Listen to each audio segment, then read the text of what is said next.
Huwag ka magbiro niyan, baka pumutok yan. Hindi ako nagbibiro, Ned.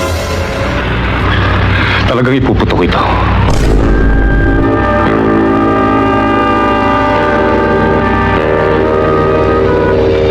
Pati ba naman ikaw, Vic? At bakit? Ano ang akala mo sa akin?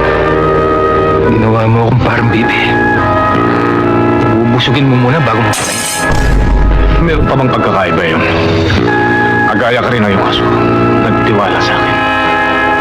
Pulis ka pa naman, Vic. Ano kung pulis? Ano akala mo sa akin? Nagpulis ako para magpakabayani. Hindi. Nagpulis ako para magkaroon ng katungkulan. Para magkaroon ng lakas. Nang pagdating ng araw ay magamit ko sa aking pagyaman. Ang perang kikitain ko sa iyo ay hindi kikitain ng aking mga anak. At ang magiging anak ng aking mga anak. Yan pala ang dahilan kung bakit ka nagpulis.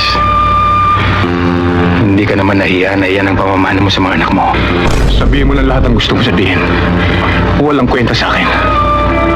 Total, sino makakalam na akong pumatay sa'yo? Talagang mahirap busugin ang bitukang walang pondo. Habang linalagyan mo, lalong umipay.